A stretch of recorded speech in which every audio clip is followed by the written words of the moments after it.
بسم اللہ الرحمن الرحیم۔ السلام علیکہ یا صاحب العصر والزمان۔ روایات کے مطابق جب مباہلہ کی دعوت دی گئی تو نجران کے عیسائیوں کے نمائندے پیغمبر اکرم صلی اللہ علیہ وسلم کے پاس آئے اور آپ سے مہلت چاہی تاکہ اس بارے میں اپنے بزرگوں سے مشورہ کریں۔ عیسائیوں کے مابین یہ طے پایا کہ اگر محمد صلی اللہ علیہ وآلہ وسلم شور و غل، مجمع اور داد و فریاد کے ساتھ مباہلہ کے لیے آئیں تو ڈرا نہ جائے اور مباہلہ کر لیا جائے، کیونکہ اگر اس طرح آئیں تو پھر حقیقت کچھ بھی نہیں ہے، اور اگر وہ بہت محدود افراد کے ساتھ آئیں، بہت قریبی خواص اور چھوٹے بچوں کو لے کر وعدہ گاہ میں پہنچے تو پھر جان لینا چاہیے کہ وہ خدا کے پیغمبر ہیں، اور اس صورت میں ان سے مباہلہ کرنے سے پرہیز کرنا چاہیے، کیونکہ اس صورت میں معاملہ خطرناک ثابت ہو سکتا ہے۔ روز مباہلہ کی صبح کو حضرت صلی اللہ علیہ وسلم امیر المومنین علی ابن ابی طالب علیہ السلام کے گھر تشریف لے گئے۔ امام حسن علیہ السلام کا ہاتھ پکڑ لیا، امام حسین علیہ السلام کو گود میں اٹھایا، اور حضرت علی علیہ السلام اور حضرت فاطمہ سلام اللہ علیہا کے ہمراہ مباہلے کی غرض سے مدینہ سے باہر نکلے۔ جب نصارہ نے ان بزرگوں کو دیکھا تو ان کے سربراہ ابو حارثہ نے پوچھا کہ یہ لوگ کون ہیں جو محمد صلی اللہ علیہ وسلم کے ساتھ آئے ہیں؟ جواب ملا کہ جو ان کے آگے آگے آ رہے ہیں ان کے چچا زاد بھائی ان کی بیٹی کے شریک حیات اور مخلوقات میں ان کے نزدیک سب سے زیادہ محبوب ہیں۔ وہ 2 بچے ان کے فرزند ہیں ان کی بیٹی سے، اور وہ خاتون ان کی بیٹی فاطمہ ہیں جو خلق خدا میں ان کے لیے سب سے زیادہ عزیز ہیں۔ حضرت صلی اللہ علیہ وسلم مباہلے کے لیے 2 زانو بیٹھ گئے۔ ابو حارثہ نے کہا، خدا کی قسم محمد صلی اللہ علیہ وسلم کچھ اس انداز سے زمین پر بیٹھے جس طرح کے انبیاء علیہ السلام مباہلے کے لیے بیٹھا کرتے تھے، اور پھر پلٹ گیا۔ عیسائی افراد نے پوچھا، کہاں جا رہے ہو؟ ابو حارثہ نے کہا کہ اگر محمد صلی اللہ علیہ وسلم برحق نہ ہوتے تو اس طرح مباہلے کی جرات نہ کرتے، اور اگر وہ ہمارے ساتھ مباہلہ کریں تو 1 سال گزرنے سے پہلے پہلے ایک نصرانی بھی روئے زمین پر باقی نہ رہے گا۔ ایک اور روایت میں بیان ہوا ہے کہ ابو حارثہ نے کہا کہ میں ایسے چہرے دیکھ رہا ہوں کہ اگر وہ خدا سے التجا کرے کہ پہاڑ کو اپنی جگہ سے اکھاڑ دے تو بے شک وہ اکھاڑ دیا جائے گا، پس مباہلہ مت کرو ورنہ ہلاک ہو جاؤ گے، اور حتیٰ ایک عیسائی بھی روئے زمین پر باقی نہ رہے گا۔ اس کے بعد ابو حارثہ حضرت صلی اللہ علیہ وسلم کی خدمت میں حاضر ہوا اور کہا، اے ابا قاسم، ہمارے ساتھ مباہلے سے چشم پوشی کریں اور ہمارے ساتھ مصالحت کریں، ہم پر ہر وہ چیز ادا کرنے کے لیے تیار ہیں جو ہم ادا کر سکیں۔ چنانچہ حضرت صلی اللہ علیہ وسلم نے ان کے ساتھ مصالحت کرتے ہوئے فرمایا کہ انہیں ہر سال 2000 حلے یا لباس دینے ہوں گے، اور ہر حلے کی قیمت 40 درہم ہونی چاہیے۔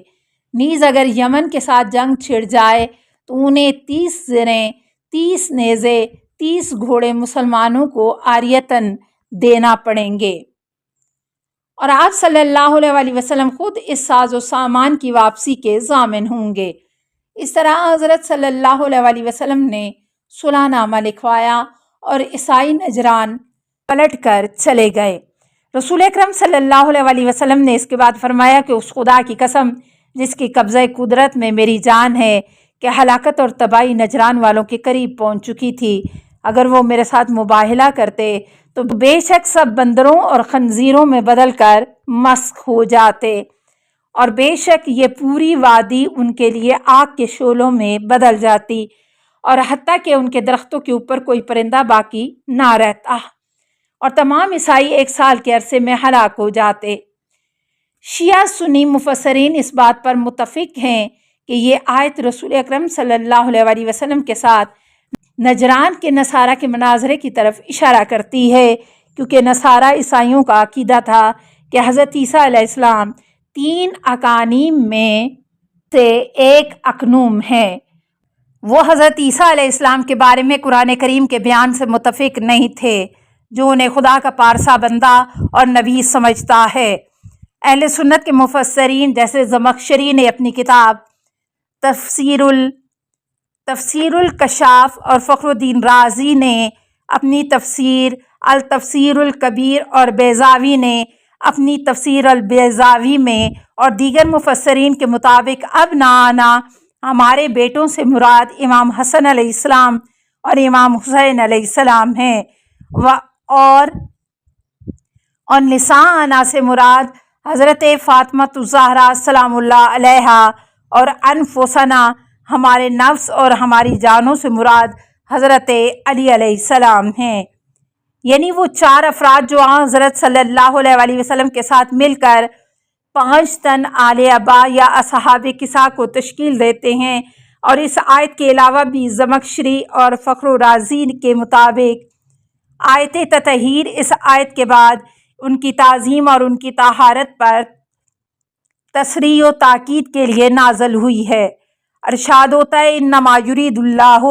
لیذھب عنکم الرجس اہل البیت ویطہرکم تطہیرا۔ بس اللہ کا ارادہ یہ ہے کہ اے اہل بیت کہ تم سے ہر برائی کو دور رکھے اور اس طرح پاک و پاکیزہ رکھے جو پاک و پاکیزہ رکھنے کا حق ہے۔ السلام علیکہ یا صاحب العصر والزمان، الامان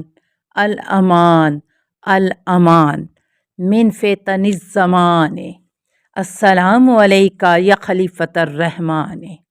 السلام علیکہ یا امام الانس والجان، السلام علیکہ یا مظہر الایمان، السلام علیکہ یا شریک القرآن، السلام علیکہ یا قاطع البرہان، السلام علیکہ یا امام زماننا ھذا اجل اللہ فرجک وسہل اللہ مخرجک وظہورک، السلام علیکہ ورحمۃ اللہ۔ اللہم